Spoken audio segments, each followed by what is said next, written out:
Hey you guys, it's your host Julian. Whether you celebrate Christmas, Hanukkah, Kwanzaa, whatever it is you're celebrating this holiday season, I hope you get to kick back, relax, and enjoy some family time. This week I invited two of my favorite people with two of my favorite podcasts, Brandon from Animation Destination and Ty from Whiskeylodeon podcast. We start out by deep diving into Klaus and A Nightmare Before Christmas, and then we have ourselves a little battle royale. This one was a lot of fun and I hope you enjoy. Last little bit of housekeeping before we roll into this episode. I want to say a special shout out to some Patreon members, Jacob, Patrick, Bill, and Brent. Thank you guys so much for signing up. I really appreciate it. And if you guys want to support the show, check the show notes, follow the link, and sign up. Now, let's get on to our chat about Klaus and A Nightmare Before Christmas.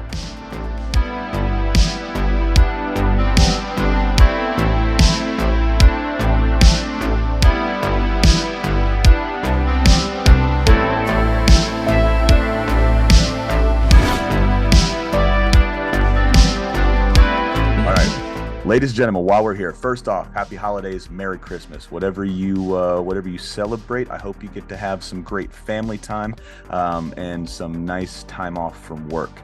But we're here talking, we don't know if this is going to go a versus movie, or if we're just going to talk in depth about these two movies that Brandon picked and Ty. So Brandon, first off, since you're to my left, what movie did you bring to the table? I chose for best Christmas movie of all time, I will say. The new classic, Klaus by Sandra Clouseau. Fantastic. Beautiful. Absolutely. And Ty, last but not least, man, what is your movie? So this was supposed to be the best animated Christmas movie of all time. And I'm kind of cheating, but I'm going with The Nightmare Before Christmas. It's another classic, man. You got a modern day classic versus a old cult classic. Now, first off, before we even get into the battle or just the in-depth retrospective on these two movies, Brandon, why did you pick Klaus? Let me correct myself. I said Sandra Clouseau. I meant Sergio Pablos. That's the name of the guy who created this thing. I knew that, fired. But I had Sandra Clouseau in my head, so I apologize. But no, I chose this one because this is one of the most, again, much like Nightmare Before Christmas was revolutionary for its time. This is revolutionary for what animation could be going forward today. It hasn't yet sparked that for some reason. I think Spider-Verse is kind of doing that more than anything, but the way that this is done, that it is completely 2D animated, which is kind of a dead medium, sadly. Supposedly Disney's going back to it. We'll see. For film, to do it this way and to have lighting and CGI lighting on a 2D animated film, it gives that impression of a 3D world that people are kind of expecting from movies nowadays, but keeping it in a 2D plane, which is ultimately more charming for old hacks like me. So it's I think it's one. It has my favorite actor in it, J.K. Simmons, 100% my favorite actor. It's a near perfect film, and I had to choose it. So that's why. Beautiful. Ty, same question to you. Why does this one, The Nightmare Before Christmas, stick out to you so much? Why is it your favorite? So this is my favorite mainly due to the emotional impact it had. This was a far departure to what most people consider a Christmas movie, but it also still had something at the heart that just drew you to that same feel. This, I could say, was revolutionary at its time. This was pretty high in claymation, but even the story now holds up really well. Now, great choices, boys. Now, I'm going to be real honest, Brandon. I told you before we were recording, and ladies and gentlemen, Klaus, I thought I saw this movie a long time ago when it came out, and boy, oh boy, did I, one, not see it, and two, was I absolutely blown away.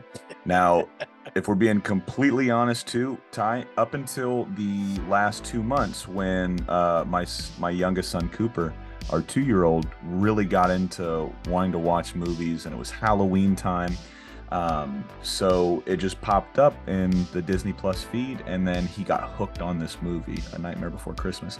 Now, we're roughly around the same age, Ty. I think we're within a year of at least. Brandon's the old man in the group. He's the old hack. He said himself, I'm not calling him an old hack, but he's the older guy. He's the older head. So this one completely skipped over me in middle school and high school just because it was a lot like Green Day to me. Everybody was talking about it. Everybody was wearing something of it.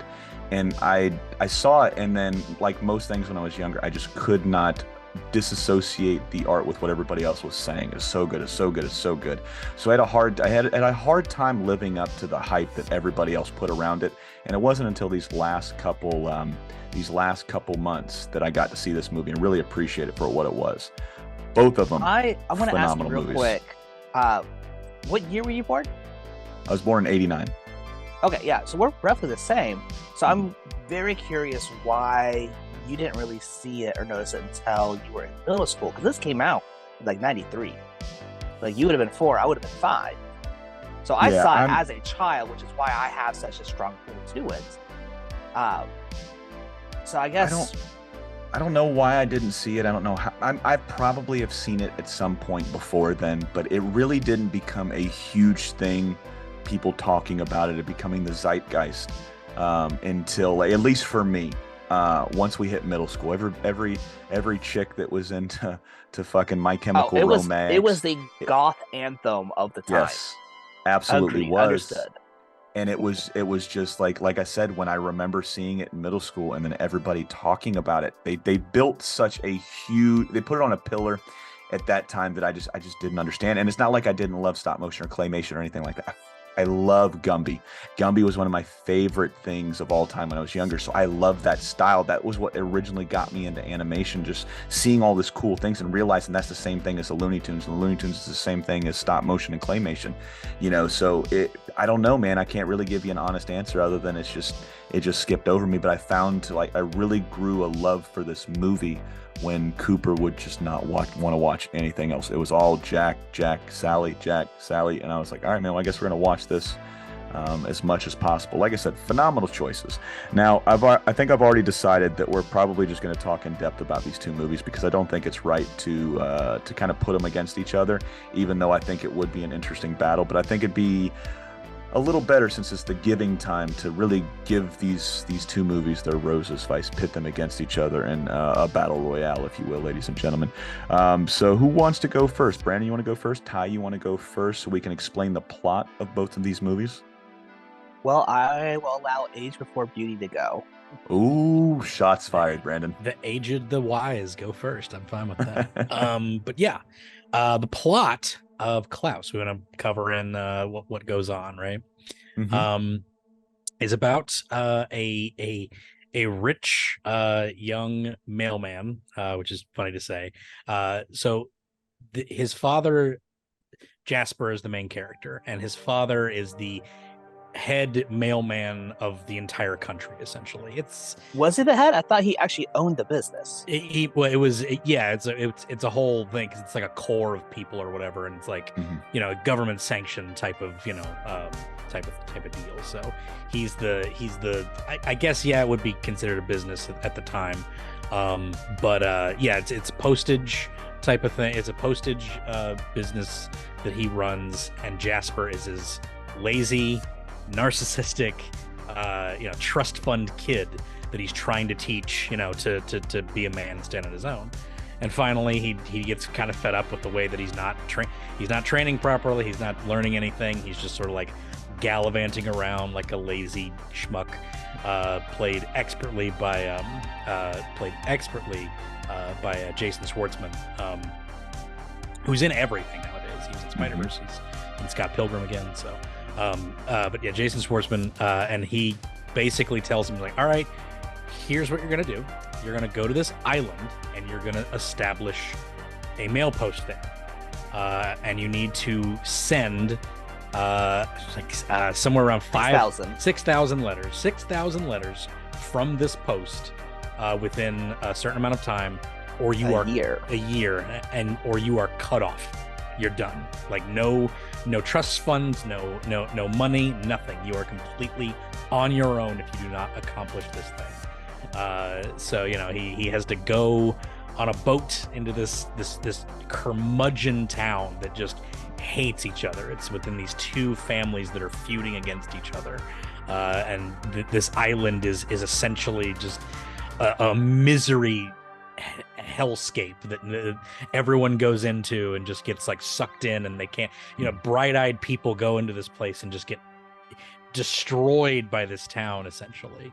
And he goes in and he's gonna start up this post or whatever, and he's got to do it because it's the only way he can have his money.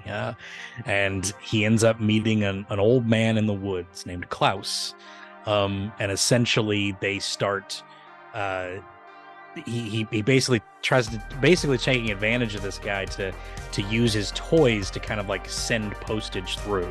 There's a whole plot involved. I don't want to get into like every tiny split thing. I guess we're spoiling, right? Are we spoiling? Mm-hmm. This is 4 years old now. If you haven't seen it, if you're listening to this podcast, you haven't seen it, it's on you. So essentially, Klaus, this is the building of the legend of Santa Claus. Yes. He's this old man in the woods who's just building toys. And you don't know why at first, but he just has a whole bunch of toys, and he decides that he's gonna, kind of give these toys out to kids, and the kids understand like, oh, if you send a letter to this guy, he'll give you a toy, and that's the propaganda that Jasper kind of like throws out there. It's like remember, do that and put some postage on it. Just get a penny for the postage, and blah blah blah, and we'll get it done. That's how he's gonna get out of this town by exploiting this toy thing.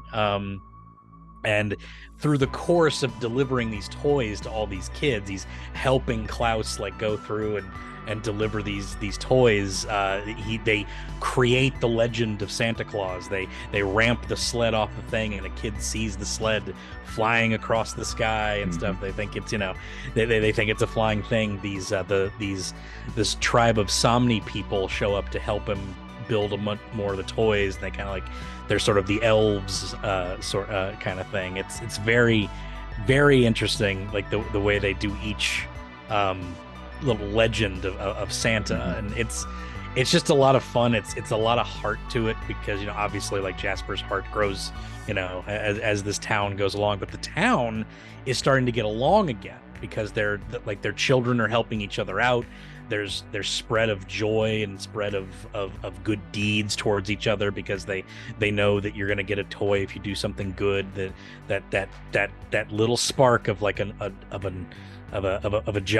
very well done, a kind act is reciprocated amongst everybody else. And people think that's like, well, he did the kind act to get the toy, but what people misinterpret is that the toy is the first kind act.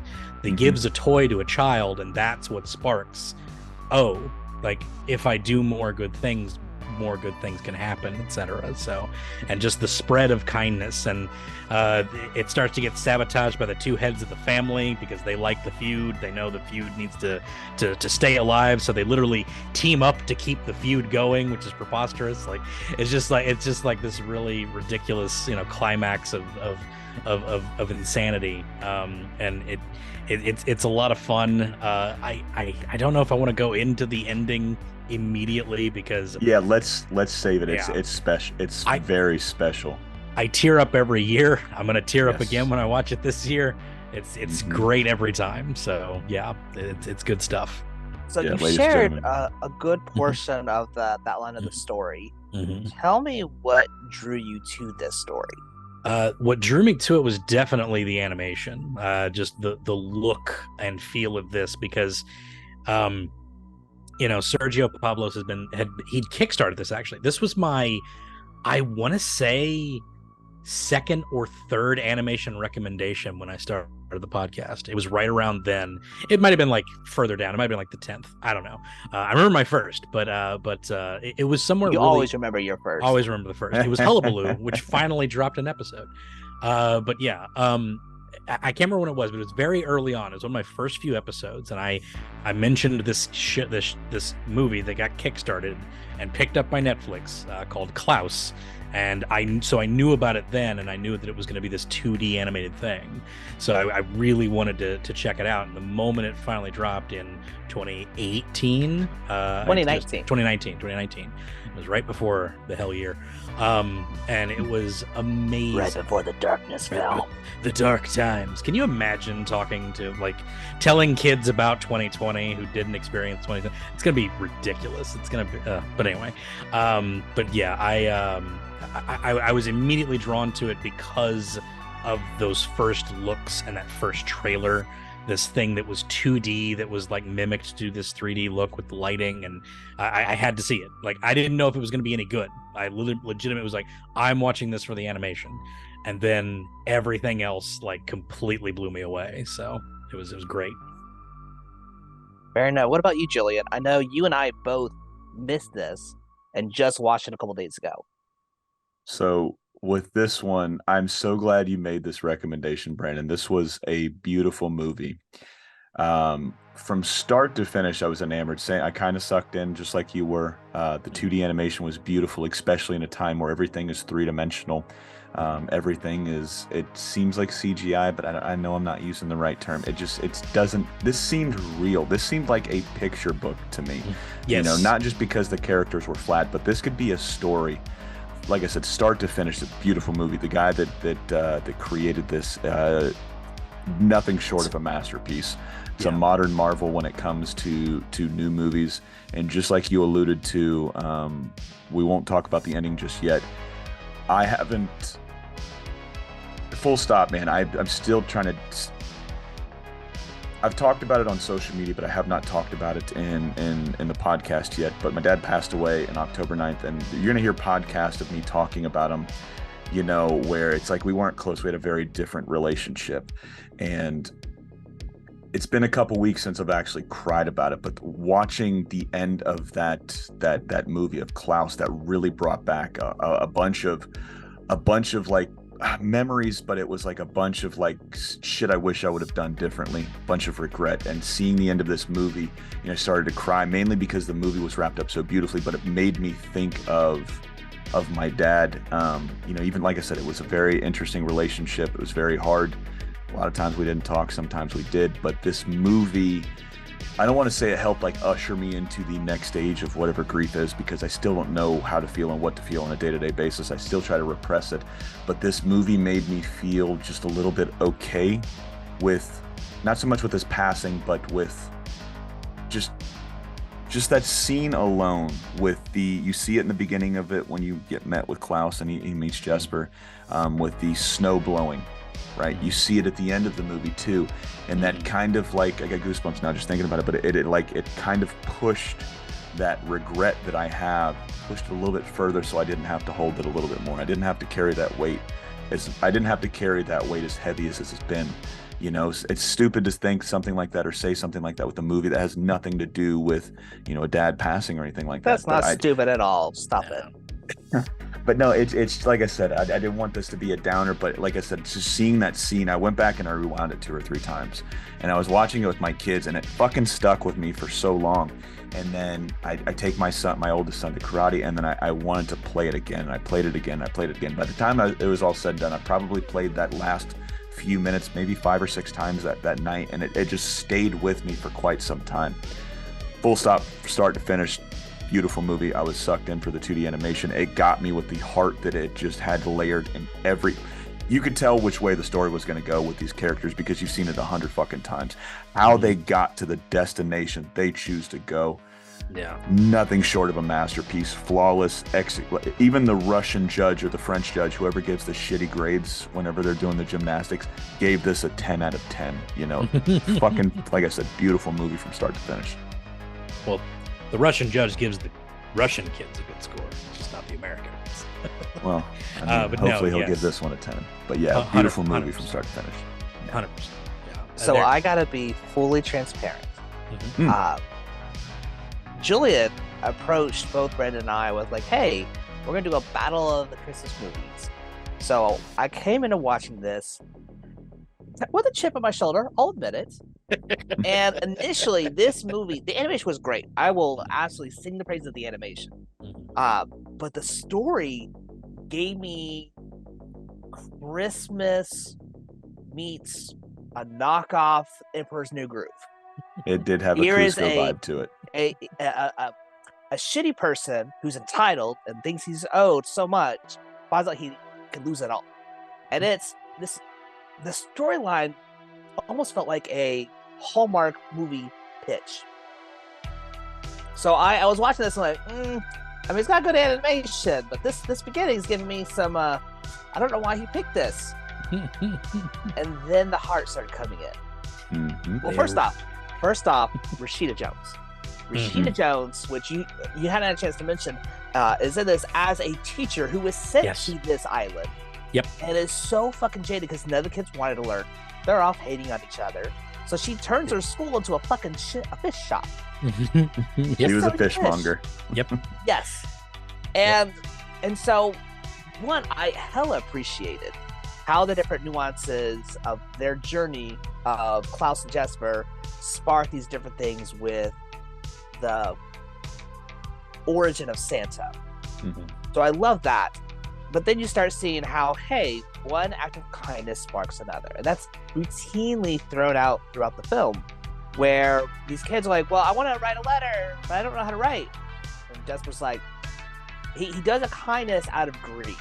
Right. Once. So he's like, well, I need you to write, but I want to teach you. There's a teacher over there. You should go. And she's like, what the fuck are you guys doing here? We want to learn how to write. But I sell fish. Can you teach me? She's like, will you leave if I teach you? Yeah? Like, it was one of those things that you see this jaded person who's trying to save up all this money so she can get the fuck out. Yep. And it's almost like a reigniting of a passion. Yeah. So those different like heart-to-heart moments where you see Klaus, who is working through his own shit. And I guess we can go ahead and spoil it because, you know what, it's been 4 years. If you haven't watched it and you haven't stopped since, you find out that Klaus was married to Mrs. Claus, and they wanted kids. They wanted so many kids, which as a father, I'm like, why? Like, I have a couple, that's fine, but they wanted like 7. I'm like, my God. Grass is always greener. And so at this point, finding out that they weren't going to be able to have kids. Merry Christmas, ladies and gentlemen. Merry Christmas. They can have kids. And this gave me up vibes. That beginning 15, like 10 minutes where it's like, hey, here's this love story. And you find out that here's this man who was so in love with this woman, wanted a huge family with her. Yep. And then once she couldn't have kids. And then eventually it got to a point where she passed. So you see him working through, one, grieving the loss of what could have been. Could he have had kids? Yeah. Because that's what he made all those toys for. And then also grieving the foundation that his life was built on around this woman. Yeah. So I love that. And I do appreciate that this, even though this act of kindness was done out of greed on Jesper's part, it kept sparking more and more acts of kindness to the point that he starts, do I really? It's that sort of like that culmination of like thinking about, you know, like what is it you actually want? Do you really want to have a nothing life with a bunch of money, or do you want to have something that's fulfilling that he's now experiencing? He's experiencing. Do you really want that pool on top of the hill? Right. Like Klaus was his Paco. Right? Let's just be full on honest. This was a variation of Emperor's New Groove, which in fact is fantastic. I was very, I didn't want to say, because Jason Schwartzman I love and he's great, but it's like you're not outdoing David Spade. But then he outdoes David Spade's heart. And I feel like that's where Jesper finally kind of takes over, when he's like, look, I try to be like this unlikable guy. Yeah. And did a good job. Let's not front. Right. But it wasn't like a likable dislike. Right. And then he gets forward like, no, he's starting to crack as well. And we want to root for him to make the right choice. Because you have those two heads of family who are like, well, you know what?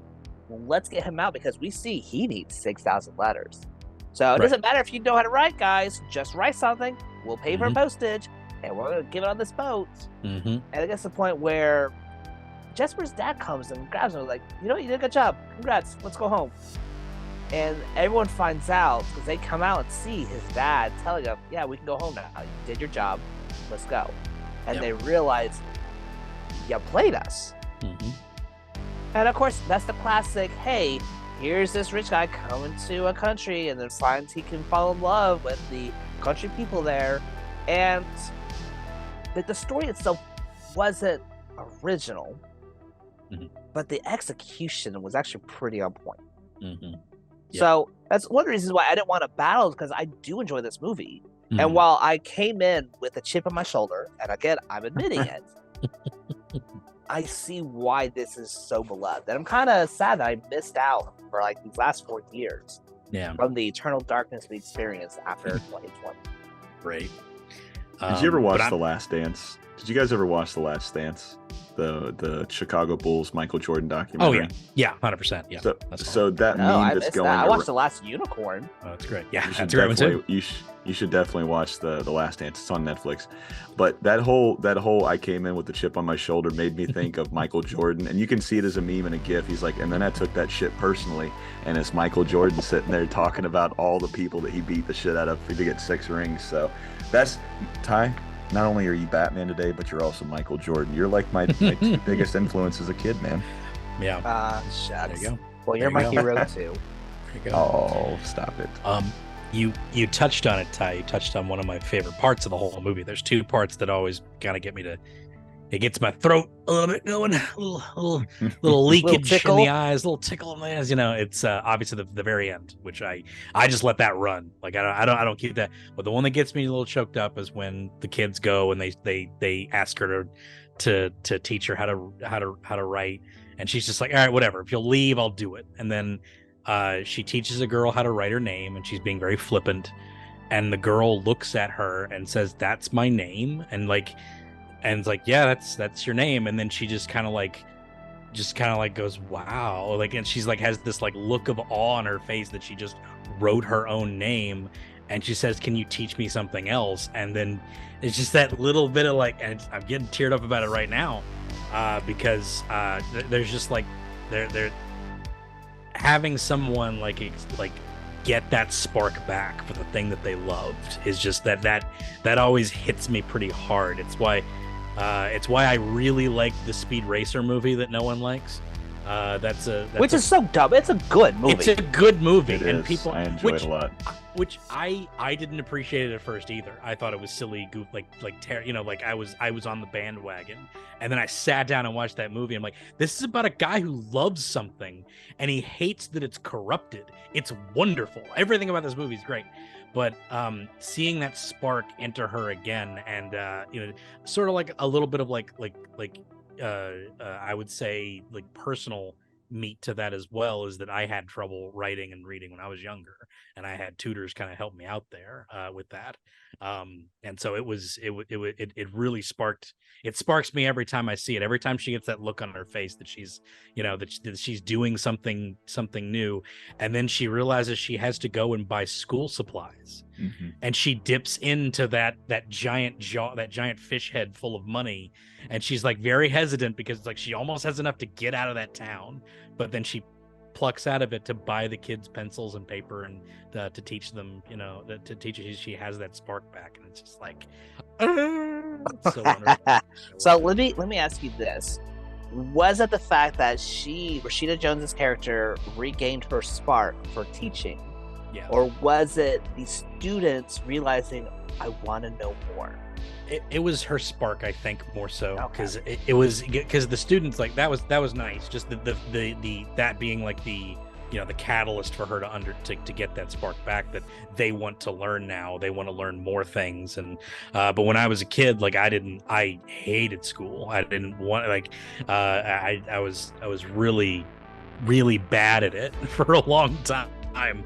My 4th grade year was a hellish year for me, just because I wasn't quick to pick up on things.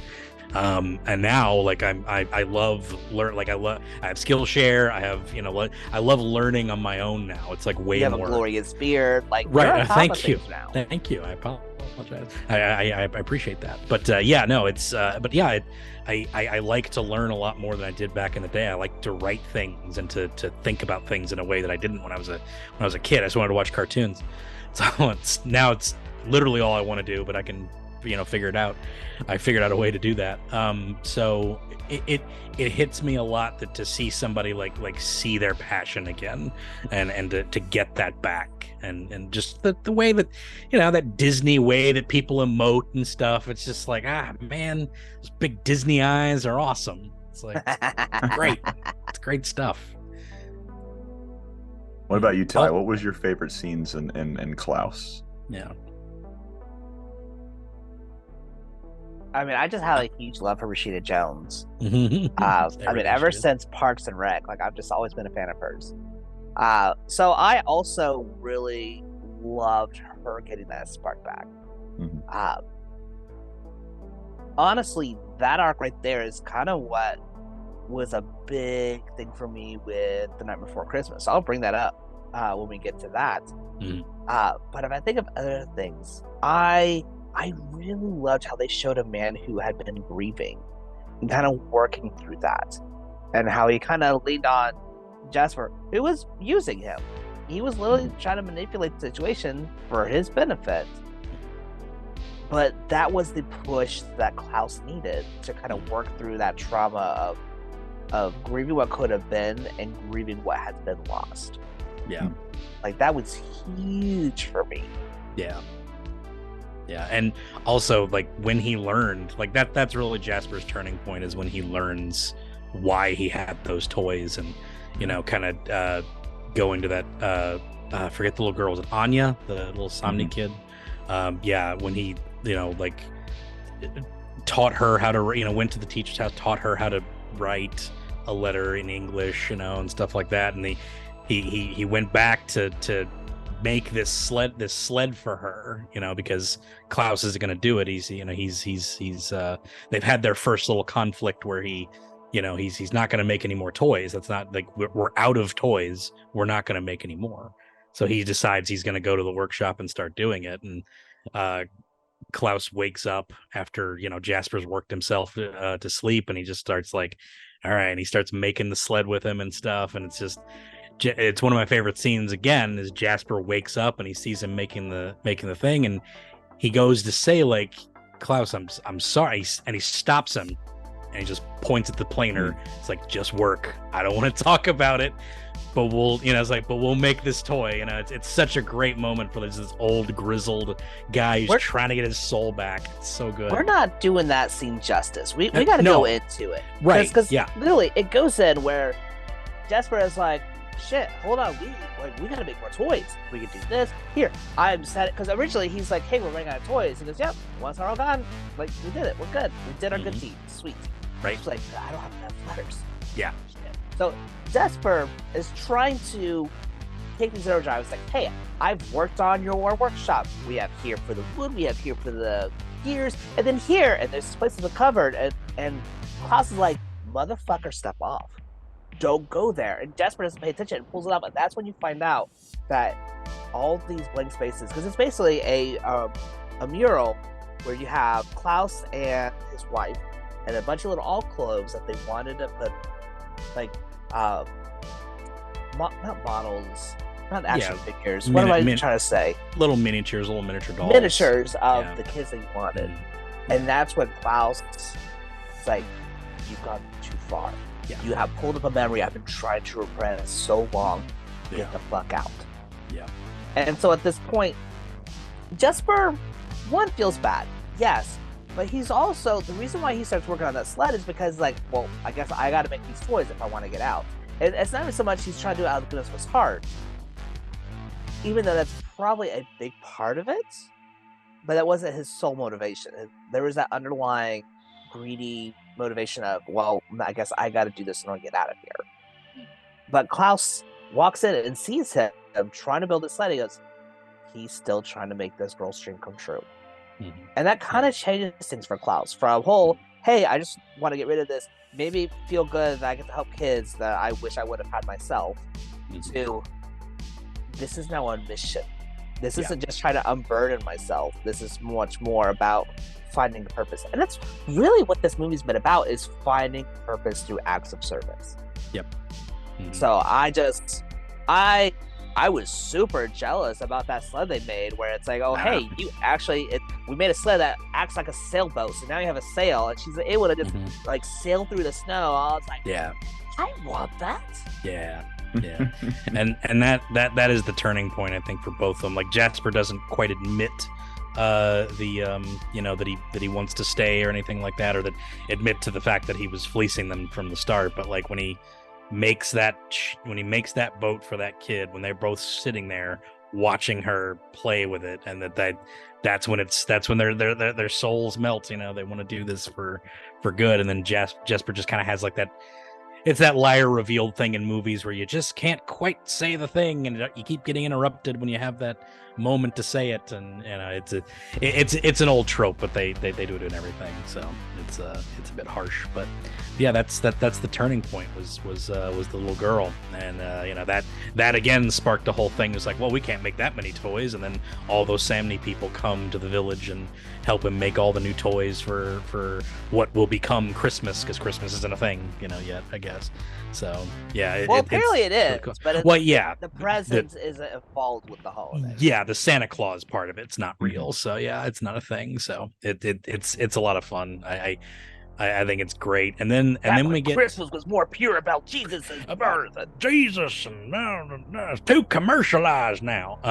But anyway, they basically we get to the end where obviously they defeat the Crumbs and the Elapogs. What are their names? I forget their names. I can't remember. I think Crumbs was definitely one of them. Ellingbows. Hatfield and McCoys. Ellingbows, that's right. The Ellingbows and the Crumbs. They beat them. I love what's her face? The Crumb lady. She's great. I think she's fantastic through that whole movie. It's just like, and Will. She goes through her own journey. It's like, right, I've been fighting with this idiot. Yeah, what the fuck? It's one of my favorite lines. It's just like, she's trying to like lead this plan to like get the kids to hate each other again because they're just insane. Like, I love the idea of like villains that just like they just want the status quo because they're so woefully terrible that they want to hate each other, so they team up so they can hate each other later. It's preposterous. I love it. Well, but that actually had a deeper thing for me, because this was so much. They built their identity around this. Yeah. So for her, it wasn't just, hey, I have to team up with someone else I can keep hating them. It's, hey, right now my identity is being robbed because the community that I've tried to guide is now veering off. Lineage, like from my family, like we've always hated the Ellingbows. Generations. It's like, so this idea that we're getting along, we have to team up so that we don't get along anymore. Like it's so fun. But Will Sasso is the Ellingbow family head, and he's just an idiot. And eventually, like the Crumb lady, just like, how have we never defeated you? She's like baffled. Like, how have I never beaten you in this whole feud? It's ridiculous. But yeah, gingers will always rise. Right. Yeah. And they go through the Lyre Revealed, course through an action sequence.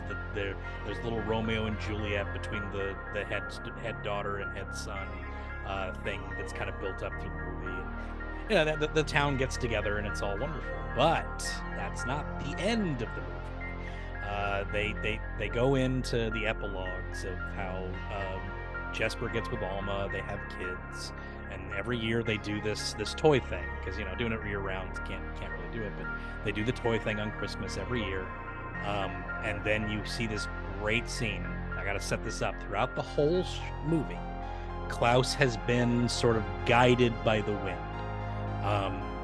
When Jesper is like kind of walking away, you just hear like a little whisper, unintelligible little whisper, and like a wind kind of follows it to like, go follow this man. Like, this is something to do. And well, no, for that one actually, it was pulling the letter that the kid wrote. Yeah, in the picture. yeah. So it drew him to Klaus. Klaus was like, here's a kid who feels like he's trapped. Right. Yeah. And just like there's a whole like thing where like the wind is kind of guiding him, and it's pretty much inferred throughout, but then you're just kind of confirmed at the end, because each year he was getting older and he's like chopping wood, and he's more tired as they keep showing year after year, and then he just kind of looks into the woods and the wind is kind of like blowing that way, and he's just like, I'm coming, and he just walks away into the woods and just like. And for those who don't so understand, the wind was supposed to be his wife. It's his wife. It's like, hey, you can come join me now. Yeah, and it's just like, it's so wonderful. It's just like, it's so David the Gnome, like to portray a death in like this wonderful naturist way, you know, and stuff like that. It was wonderful. Like it's so good. But then Jesper has this little last monologue where he's with his family, and he's just like, you know, it's like, yeah, we got kids, and he's doing the whole like Emperor Cusco, like, yeah, it worked out pretty good, blah blah blah, and it's just like. And then every night on Christmas night or Christmas morning, I can't explain it. I can't explain it. I've never I've never even asked, because once a year I get to see my friend, and yeah, bottling up right now, and it's just so good, because that's the end of the movie. You just hear Santa's sleigh come by, and Santa comes back every year, and it's just so good. So good. I tear up every time. I'm gonna tear up again when I watch it this year too. Every time. I'll collect all the tears in a jar, throw them in. And then sell them on its Patreon. Right. Yeah, that'll be great. People do that, right? Sell bathwater on there. Bathwater, socks, smelly undies, and Brandon Jones tears from the Animation Destination. Here's Klaus edition. The Klaus edition. Anyway. But yeah, that's Klaus, and it's wonderful, and I love it, and I will always defend that as a brand new classic, and everyone should go see it. I'm jealous you guys missed it for 4 years. I'd love to see it for the first time again. I think it'd be great. For the first time in forever. Sorry. We're watching Frozen a lot at home too, because my son loves Olaf right now. Before we switch over to A Nightmare Before Christmas, I do want to, I want to apologize, Brandon, because you had two scenes in particular, and I cut you off after that first one. Was the second one the one you were talking about? The end scene, yeah. Okay, yeah, so I apologize for jumping in there, man. No worries. Because what a beautiful way to end that movie. And my two favorite scenes in this entire movie that were like, if I could sum up this movie, or if I could say this scene makes this movie, it'd be the two last scenes. Him getting old, him getting old, and then just setting down his axe, and then going into the wilderness to be with his wife, and then that last line of dialogue, and I get to see my friend. You know, those two scenes, if I were to sell this movie, or I have to show them just a little bit of something to get them hooked on something, I'm showing them one of those two scenes. Probably the one that hit me the hardest was him coming to the realization that his time is done. It's now, he has done enough. He has carried the weight as far as he can carry. He has repented even though he didn't have to repent. He has given everything he could to be a better person, be the person that his wife thought he could be or should be or would be to kids if he had kids. He wanted 6, but he had millions if you listen to the Santa lore, ladies and gentlemen. Billions, really. You know, so him walking off into the not even the sunset, but into the snowstorm, man, it was such a beautiful way to end that character, because you killed off the character, but you didn't kill off the character. Because if you read comic books, ladies and gentlemen, if there's no body, he didn't die. So the legend of Santa never Obi-Wan dies. Kenobi. He did, man. And so I love that scene. And then that last, before we fade to black, like I said, I get to see my friend, man. It hits you so hard out of nowhere. Those two scenes are so close together. So usually when they're at the end of the movie, they're already starting to come down. Once Klaus walks off, I'm starting to ramp back up emotionally, just because of my own baggage and shit I've been going through these last few months. But it starts to ramp up, and that scene is like the last gut punch. And it is a welcomed gut punch, as dumb as that sounds. It is a beautiful, you could have had any other ending for that movie, and nothing is touching those two moments that you mentioned right there, Brandon. So I appreciate you, one, for sharing your movie with me. I appreciate you saying, hey, you need to watch this one, because it'd been something I'd wanted to watch for quite some time, but the excuse mainly most people use is just no time. You know, you can't really watch everything, you can't see everything. But I am so glad not only that we're friends and that I get to listen to both of you guys' podcast, but the fact that you threw one out there that I hadn't gotten a chance. And if it wasn't for this battle / in-depth discussion that we were going to have, I might have pushed this one off for a couple years, and I'm glad I didn't this year, man. So this one was a welcomed, beautiful ending, beautiful movie all the way through. The characters were phenomenal. They did feel similar to Emperor's New Groove. You had a Pacha in there, you had a Cusco. But it makes sense because that's what they were known. That's what Disney was known for. They had an Yzma with the leader of Mrs. Crumb, you know? Yeah. Who had a crunk? Who had a crunk, which was She had a crunk. It's true. I never really put it together till you mentioned it, but yeah, it is very similar to Emperor's New Groove. The one thing that I loved her saying was when they devised the plan to get Jesper gone, and then he goes up, Will Sasko's character goes up to say something, and she goes, "If you ask me what we're going to do right now," and it essentially ends with that, she's like, "I'm going to lose it." So her realizing that this guy is dumb as shit, that he's about to ask her about the plan that she just threw out there on the table, explained it to, that was a very, you didn't switch the vial crunk moment for me, and I laughed considerably at that one, you know what I mean? So love this movie. You know, 5 out of 5 stars if I'm rating it, 10 out of 10 if you want to get, real extra about it. But like I said, acting, the animation, the writing was beautiful. The writing was spectacular. I mean, very rarely do you see a movie encompassing all of these things, and all of these things not only hitting a certain level, but overachieving in the best possible way. This movie is very hard to rate up against anything else. Ty, you're going to have a really hard time, even though I'm not giving anybody any ratings or numbers. Maybe. This one's going to be very hard to beat, but however, I do love... You know what? No, here's what I think. I think you came up with some categories like animation, originality, story.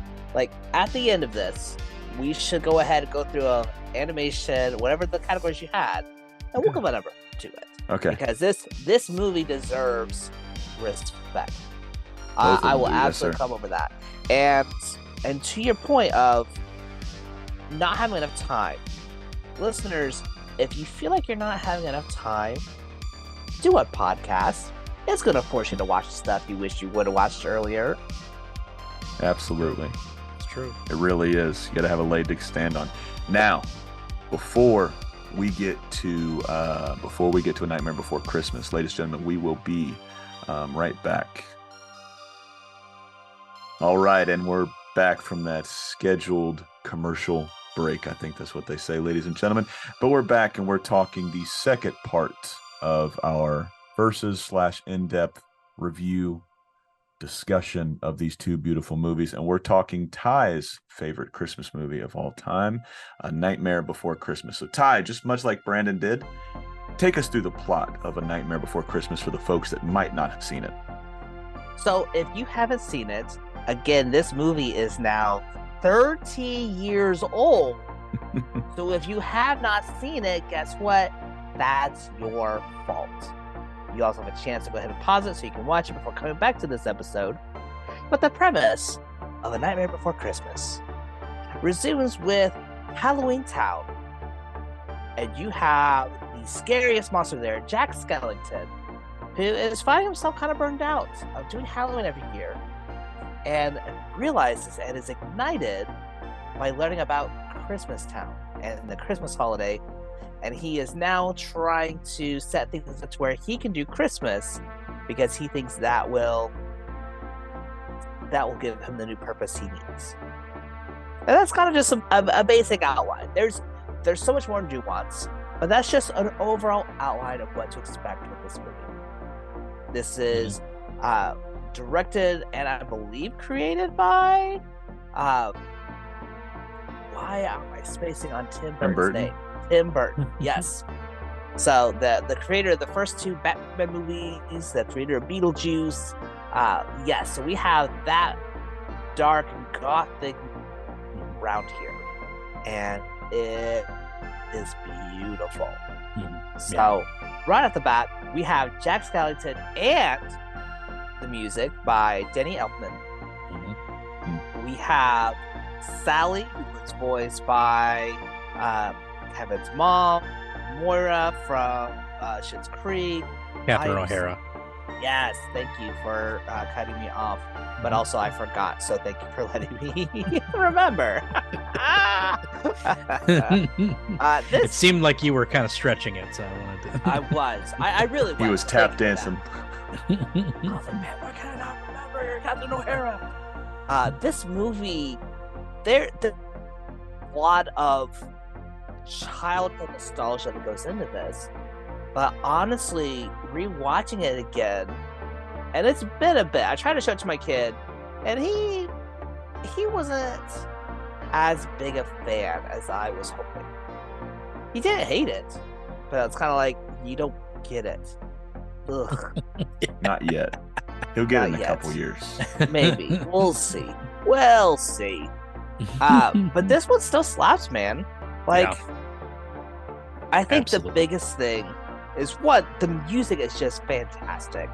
Like, as much as I love Klaus, the music had nothing in regards to just the catchiness, the music that just brought you in and just kept you there, hooked into the whole genre.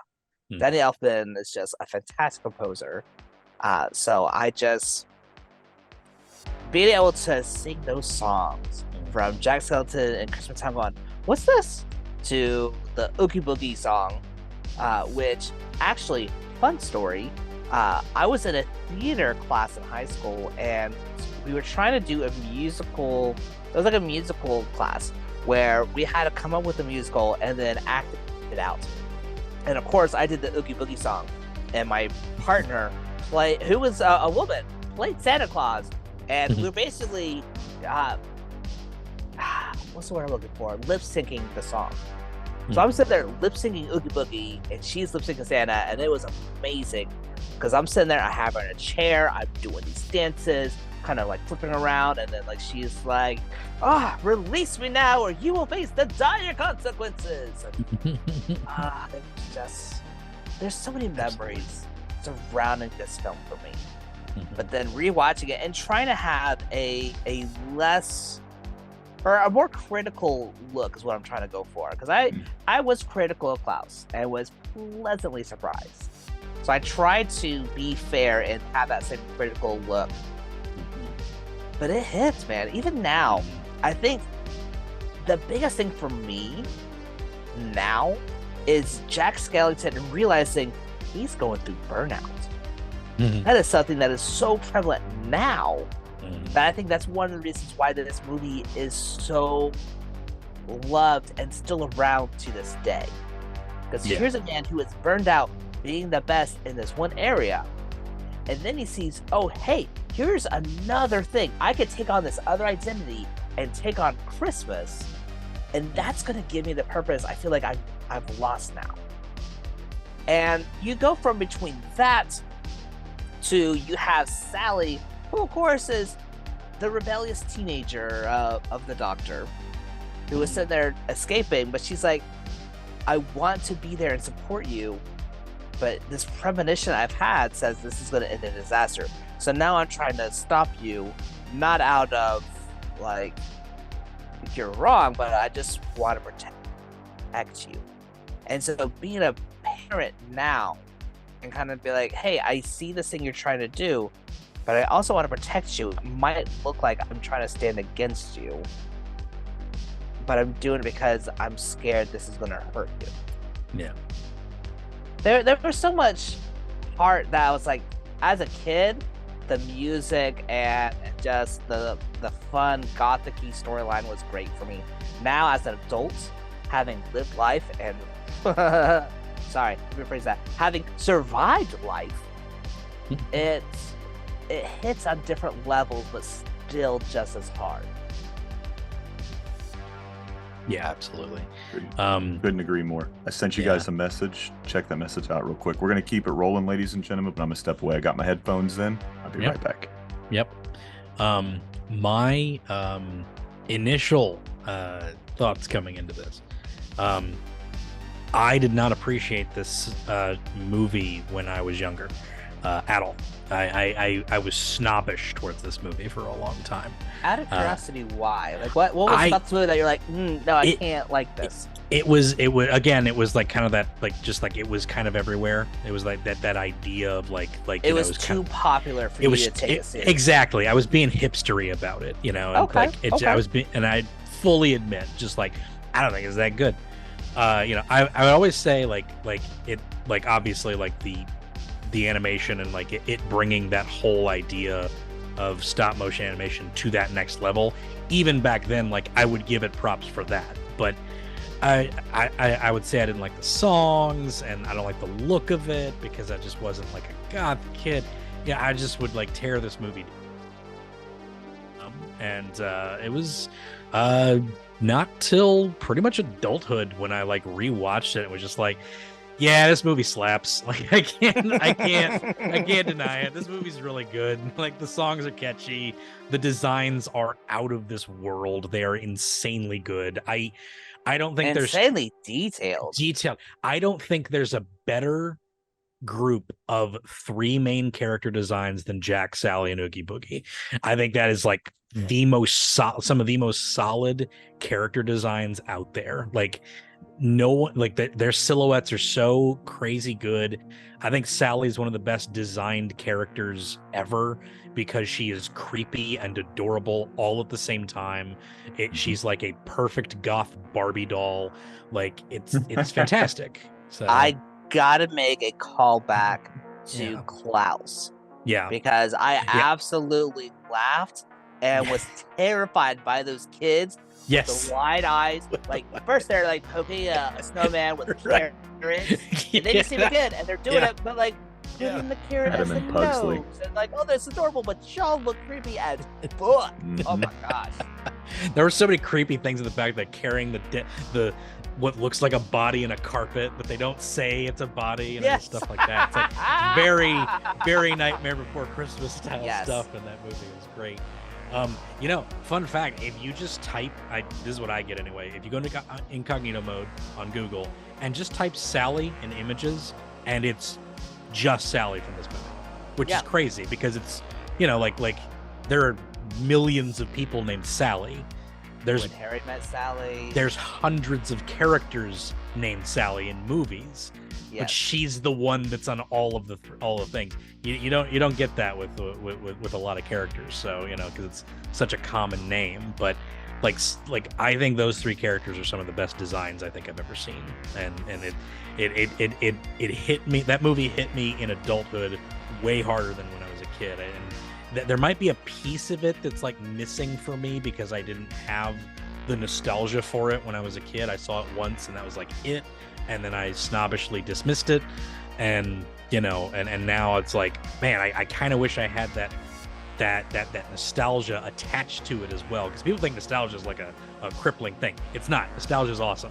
People should embrace nostalgia entirely because it brings you back to a feeling that it brings you back to a feeling that you had at your most base level, and people need to feel that more often. So I don't disagree with you there, but I am very curious. Having snobbishly, as you admitted, like pass it aside, and then come back and be like, oh shit, this does slap. Yeah. What was that moment like for you? Because I imagine it's kind of like watching it for the first time because you're watching it with fresh eyes, and you're like, I was wrong. Like, right. What was that like for you? It was interesting just because it was kind of that I was experiencing it in a much better light, I guess, because I was with a bunch of friends, and I wasn't.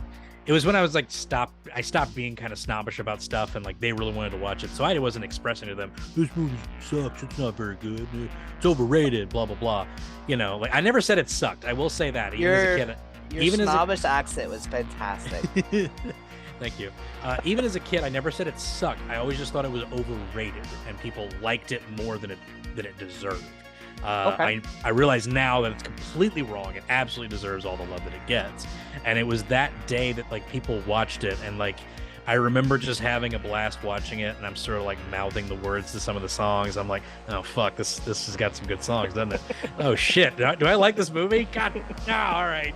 I've been Gotcha, wrong bitch. this whole time. They got me. It's like they got me. So yeah, The hipster was wrong. Right, yeah, exactly. It's like, I'm not usually hipster about stuff either, but this was one that I just I knew I had my opinion on this one, and I was totally wrong about it. And it was nice to be kind of, at the time I was kind of like, man, yeah, I was wrong that whole time, wasn't I? Now I'm just kind of like, yeah, I'm glad I was wrong, because it's a good movie and I get to experience it in a different way now. So it was a lot of fun. So getting to experience that. So.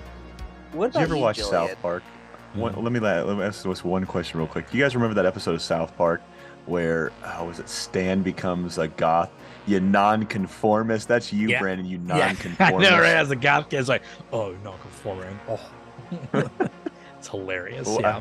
I apologize, Ty. What was your And question? I love actually how goth kids I'm not conforming, and then they praise this movie that was very conforming. Right. Yeah, that's the thing. It's just they conform to each other. That's the funny thing. So And that's Brandon comedy, shared ladies how and he gentlemen. was snobbly rejecting this film, but even though he was like, it's good, it just ain't that good. it's not that good. What was that like for you? Because I know you said you kind of missed that whole era of everyone thought it was cool, and I was like, bypassing it and then seeing it later. What was that journey like for you? At first glance, I was blown away as an adult. Kind of like what Brandon was saying. Just the fact that before I started watching this one, I went down a YouTube rabbit hole one night of just animation, claymation. I can't remember what I saw on an Instagram reel or something along those lines, but I saw something and I was like, I wonder what it was like to really make A Nightmare Before Christmas. And I had on the art director for A Nightmare Before Christmas, and I was blown away just watching them state I think it's 30 seconds, a 30-second clip of just Jack, and they're literally got the one guy behind him and they're moving him his arms and everything, and they're taking a picture, so it's stop frame the entire time and you see the entire process. And you go in, like I said, I've talked to a couple guys that have worked on it, talked to the art director, and then I go and I watch this and think about how many hands they had to have to just move these characters, and think about, what if it got too hot? What if it got too cold? The clay messed up. This happened. Then they have to start the entire process over again. It's just what went into this, first glance seeing this as an adult was my God, this was a modern at the time when it came out, but just a modern masterpiece at that time. And looking at it now, not only does it hold up the entire time, the songs are fun as hell. I'm able to look at it, like Brandon said, with fresh eyes and unbiased eyes, because my kid wanted to watch it. And I'm never going to sit there and say, oh, you can't watch this. Within reason. You can't watch this. You can't watch that. Within reason. There's some shows within reason. Right. But if it's a movie they want to check out, it's just all right, well, I'll go down this journey, I'll go down this rabbit hole with you. And I just remember sitting back watching it, and I, much like Brandon has said, I had more fun sitting there watching it with my 2-year-old, because he was enamored. When you guys listen to the Ninja Turtle episodes that you've listened to for the past couple weeks, that movie sold me hook, line, and sinker, because I got to sit there and watch my 2-year-old essentially and more than likely go through the same kind of ups that I went through when I got into Turtles, and I got to play the placeholder of my mom seeing that with me, but I got to see it with my son. So I was hooked with it already, and I was like, man, he's a little 2-year-old and he's having fun with this. Yeah. I think I can drop this false bravado and stop being a douche and really look at this movie. Don't go in it with any expectations like all of my friends that loved this movie said it was the greatest movie, yada, yada, yada. Go in it with no expectations and just enjoy it second for second, minute for minute, scene for scene, line of dialogue for line of dialogue, and just watch the movie and have a good time. So when I dropped all of those, like I said, those preconceived notions, those ideas of I don't like this movie because of insert, example or insert excuse here, and just watched it for what it was fun. And what Ty has said on multiple occasions, this movie slapped, man. It was a lot of fun. I didn't remember smiling this much the first time I saw it, maybe even the second and third time I saw it, but I had fun with it for 2 months, ladies and gentlemen, straight through. If you have kids, you understand when they get hooked onto something, they don't let it go, and you continue and continue and continue. I've probably logged a couple hundred hours with this movie over the last couple months, and I gotta say, I wouldn't change it for the world. Yeah. So, go ahead, Brandon. That parenthood thing is real. I don't have any kids myself, but my parents had kids, oddly enough. But my mom to this day, Prove it. like, I don't believe I know, you. right? That's weird, right? But my mom to this day, if she ever I was never hears, born. I was never born. I was don't even here know. when the stars rose. I will be here when the stars fall. Ethereally came into being. My mom to this day tears up whenever she hears the He-Man theme. To this day, because she remembers me and my brother sitting down watching He-Man, and it floods her mind whenever she hears the He-Man theme. She just starts like crying, and it's kind of hilarious, but it's also like, yeah, like, you know, you're attached to your kid, and like you're attached to the thing that they enjoy. So my mom loves He-Man. It's weird. It's just a weird thing because it's such a weird little, you know, boys cartoon from the 80s, but she loves it simply because we did. So there you go. Well, we all have talked about loving music. As far as the story, what really stuck out to you? Because I remember feeling like, one, this was just a fantastic story of someone thinking they could do something else and realizing, no, I had it right the first time, and then putting the energy there. But now I'm seeing it from the eyes of someone who has survived life. Again, just seeing Jack kind of burn out and kind of lose that fire, and then come back for it to just burn brighter. Like, oh, I have so many ideas of what I want to do now for Halloween. Oh my gosh, this was great. And also deal with the whole ground. It's like, I kind of fucked this up. I need to make this right. So we had these two different storylines of Jack going from, I feel like this is boring. This is not filling me with life anymore. And I've been there where I've seen not only myself but other people find something that ignites their curiosity, and then they try to make it their whole identity. Just realize, no, that's not my identity. This is who I am. But I can still take the acknowledgement of this lights me up, but I'm able to put it into where I am now. Yeah. So those were the things that really spoke to me rewatching it as an adult. For you guys who watched it practically for the first time, let me phrase that. Watching it and enjoying it for the first time, what was it about the story, or did you enjoy the story? Yes. I'll let you go first, Brandon. I'll be right back again. I'm sorry. Yeah. But keep going. I got my headphones in. Yep. You and your babies. Babies are awful. They will let you feel loved until they are crying. Until they're crying. Awful parent. Yeah, it was no, I'm not gonna tell that story here. It's not my story to tell, and it's hilarious, but it's not my story to tell, and I don't want to get the guy in trouble. But anyway, after the podcast, I'll let you know. But no, the story here, I think you're right. That whole idea of like burning out or like trying to find a new passion somewhere else that then reignites the passion that you had prior. You know, I think everybody can. Here comes Callie. I think anybody can experience that sort of thing because you lose your passion over something, and then it even speaks to the new thing that he's trying to experience too, because like it helps him find his passion that he was good at before. So it's a lot of fun. I also just love thematically the idea that like there's a Halloween town.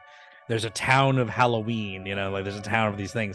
It was my favorite aspect of Rise of the Guardians a few years ago. Okay, yeah. Because that had a whole thing where like it's not a perfect movie by any stretch, but the idea of like these entities that represent each holiday and what that holiday represents to people is a lot of fun. And this is sort of like an early kind of way for that, that sort of thing. There's a passion for Halloween that's like not the same thing as like Christmas, like there's a there's a funness to Halloween. There's a joy to being scared, et cetera, because you'll have and honestly, like nowadays, you get the part where he's like terrorizing kids with his presence, like accidentally or whatever. Nowadays, you get kids who'd be like totally fine with those presents, because they grew up on horror movies and stuff. So it's. I mean, there's some kids like you have. Yeah. The first kid Jack sees who pulls out the shriek head. Right. Yeah. And he said there, it's like, I got this, and the parents fake. The parents they are just sitting there, and they're down. Yeah. And he's like, I don't know what to do with this. Like, I don't know what do do I do? He's not even scared so much, he's just confused. Right. Yeah. And yeah. it says like, here, let me trade that for you. Right. Yeah. It's a lot of fun just because, like that idea. Come on, Kelly. What are you doing? But just that idea of like, these different representations of what he did, but they give Jack that same passion in both ways. Just like he's trying to find that spark again to really get something, and he realizes that he never lost it before. It was just a little smaller. So having it, I mean, he did reignite. lose it. Yeah Because it was always there, but he lost sight.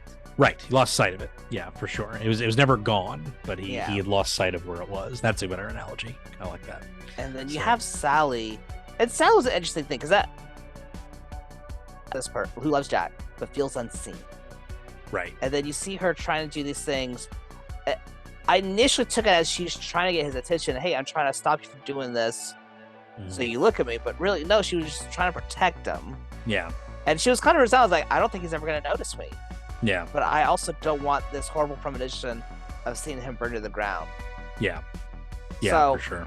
That was an interesting aspect, almost like a selflessness. Mm-hmm. Yeah. That I almost missed even on this round of watching. Yeah. I'm sitting there like, look, here's a guy who's trying to just live his passion. Here's a guy like, hey, it's me imagining someone like, oh, hey, I think I could do something in stand-up comedy. And then here's a spouse or a potential partner like, no, I'm going to try and stop you from doing this. Like, no, it's not like that. It's more so she sees a terrible end. Right. And is trying to prevent that because she just wants to make sure you're safe. Right. Yeah. Even though she could talk, but she doesn't feel seen, so she feels like her voice won't matter. So she tries to go these almost like back channel ways of, hey, maybe I can figure out a way that I can protect him this way. Right. Yeah. All with just a hope that maybe he'll notice her. Mm-hmm. Yeah. And then he does. Yeah. Yeah, Santa Claus like, next time you have an idea of like taking over someone's holiday, listen to this, bitch. She's the only one that's smart. Everyone else is fucking nuts. Everybody else is insane. Sally's the only like reasonable person in all of Halloween Town. And that's the first time that he's like, wait, you were trying to save Santa Claus before I realized he needed to be saved. Mm-hmm. And you've been trying to protect me all this time. Like, fuck. Yep. You want to go out? There you go. You want to go out? You want to get tacos? You want to get tacos or something? Can I get your number? Can I get your number, girl? Is that hip with the TikTokers? Are we in the crowd? I think Mad TV's still hip. I don't know. Yeah, right. What about you, Julia? What about the story drew you in? I want to say it's the same thing that you mentioned because personally I went through burnout.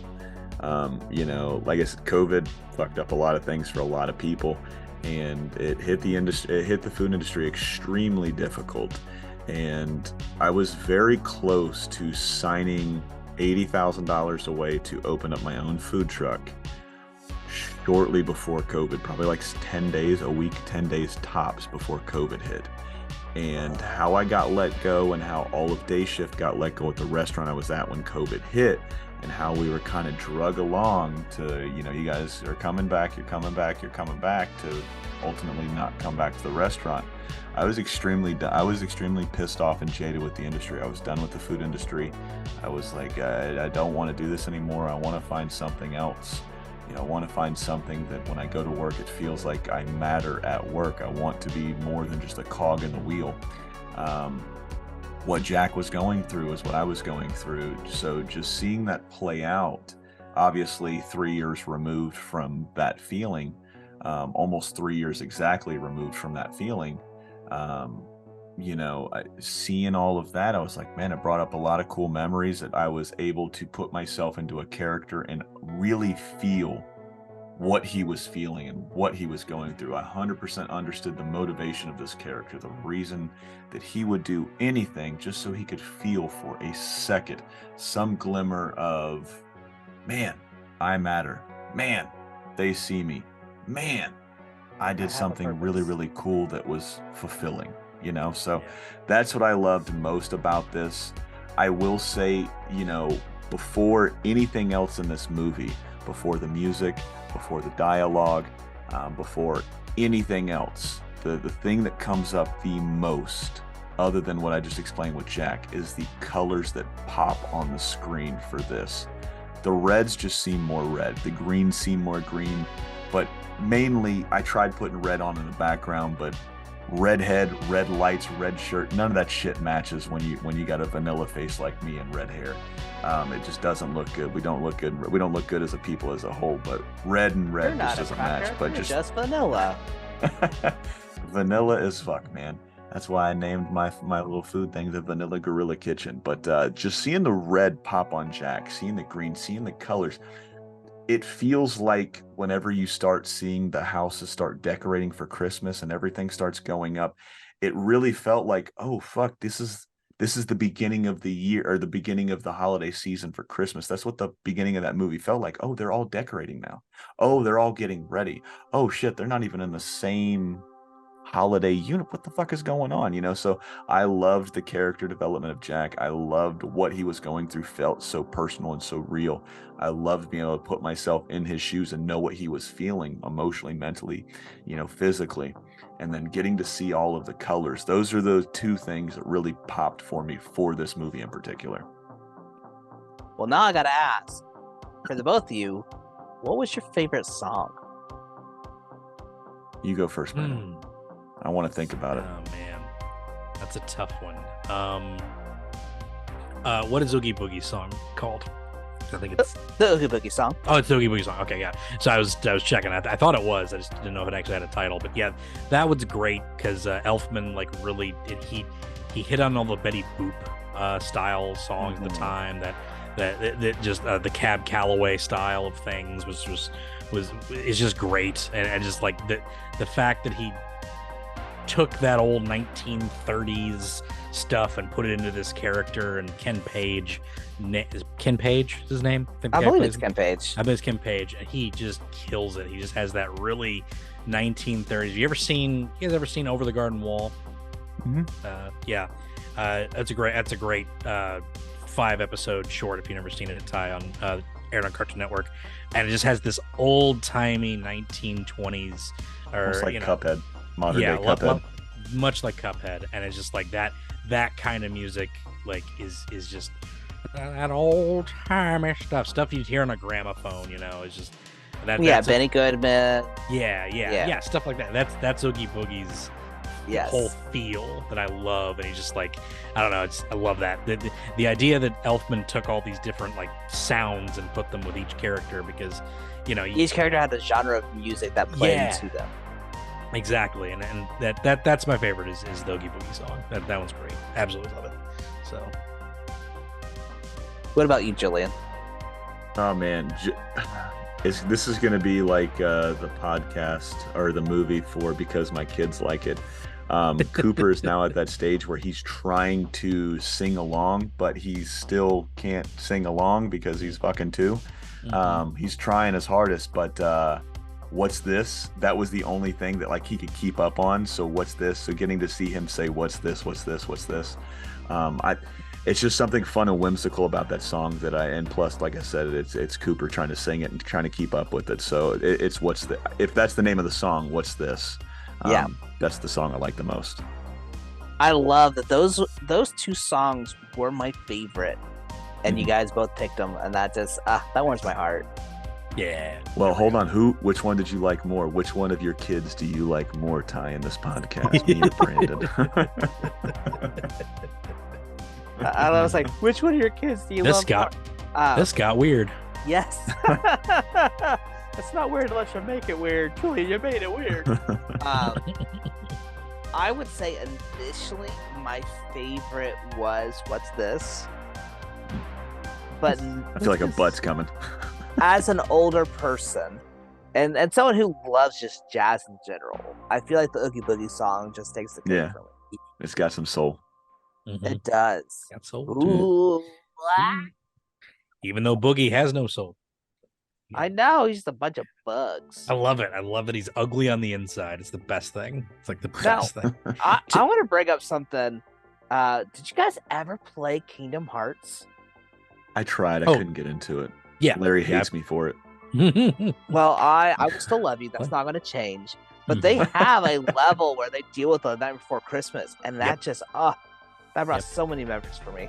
Yep. Yeah. Kim Page comes back and plays him. I think he's always played Boogie when they've had him on something else. But yeah, it's a good time. It's a good time. It is weird seeing Sora next to Jack. It's very weird to see that. It's just like this real anime ass character just standing next to Jack Skellington is so bizarre. True, but then you also get the whole thing where like you have Oogie Boogie comes back as he's like, you haven't seen my final form, right? It's good stuff. It's great stuff. His final form is a boat, like everybody in Kingdom Hearts. They all turn into boats. I don't know why, but that's the thing. Jump around and hit these sparks. So weird. They all turn into a boat. So. It was all fun. Yeah, but So I'm gonna. Go ahead. I'm sorry. Yeah, this like Boogie song like really resonates with me too. Is just something creepy about it, and it's a creepy movie. That's the whole point. I argue that